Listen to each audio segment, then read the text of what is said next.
Bugs, a standard part of life for gamers. They can be funny, inadvertently adding to the entertainment. Often they're an annoyance and something the player needs to work around, but sometimes they can be downright game ruining, costing the developers their player base. Before we talk about how developers handle bugs, we need to understand where bugs come from, and it is precisely what you think. The reality is, video games are incredibly complex. While I always encourage people to learn about the technology they use so that it doesn't just feel like a magical black box, video games can feel like trying to trace a single spaghetti in a pasta bowl. Many systems interact with each other, and sometimes they don't play nice. This is true when it's a single developer working on a smaller project, but it's exacerbated when it's a studio working with hundreds of people all broken up into teams working on different aspects. Sometimes the pieces don't fit together perfectly. So how do developers handle bugs?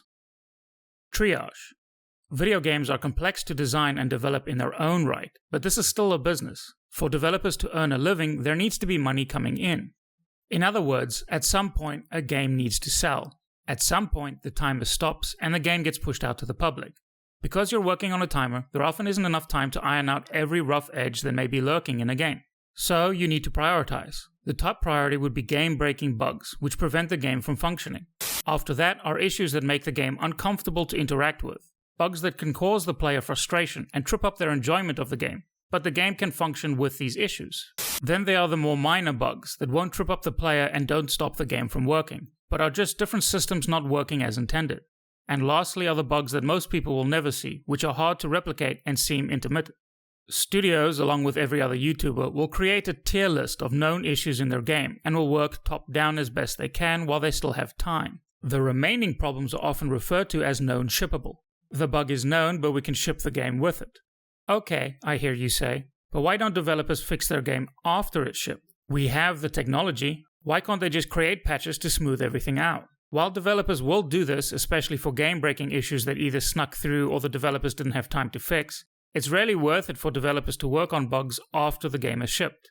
The timer never really stops. The timer is ticking away to the next big content update if it's a multiplayer game or a live service game. The next patch that will either rake in more players or keep the current player base playing. If it's a single player game, the timer is ticking to the next DLC, a sequel, or the next project.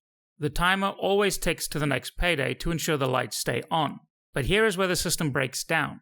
As we've already mentioned, games are hard to develop, with many systems in play, and time is precious. So it is common for developers to use parts of previous games and projects they've worked on as starting points in their new game.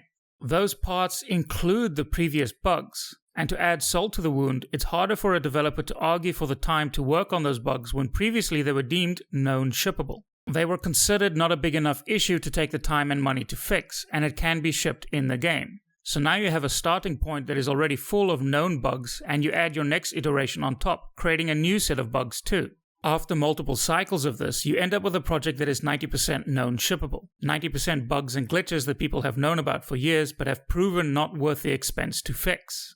This is most apparent in annual releases, games like Assassin's Creed or EA Sports titles, games that only have 12 months before they need to be on store shelves. Sadly, there isn't really a solution to this problem. The gaming industry is fierce with competition and expensive to stay in. Getting a functional game out to as many people as possible as quickly as possible is what makes money and allows you to fight another day. The timer always ticks.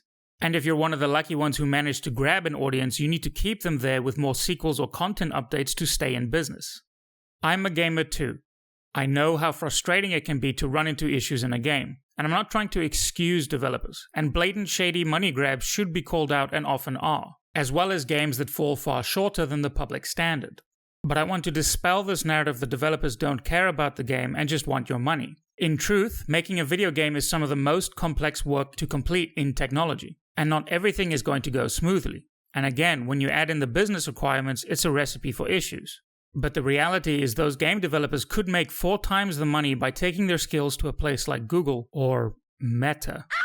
They'd get paid better, treated better, have job security, with all the benefits you could want.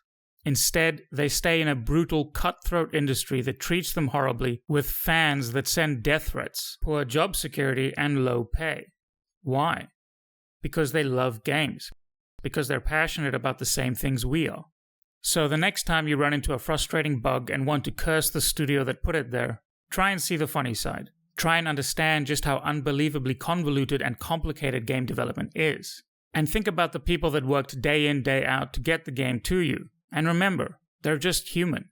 As Jason Schreier wrote in his book Blood, Sweat, and Pixels, it's a miracle any game gets made.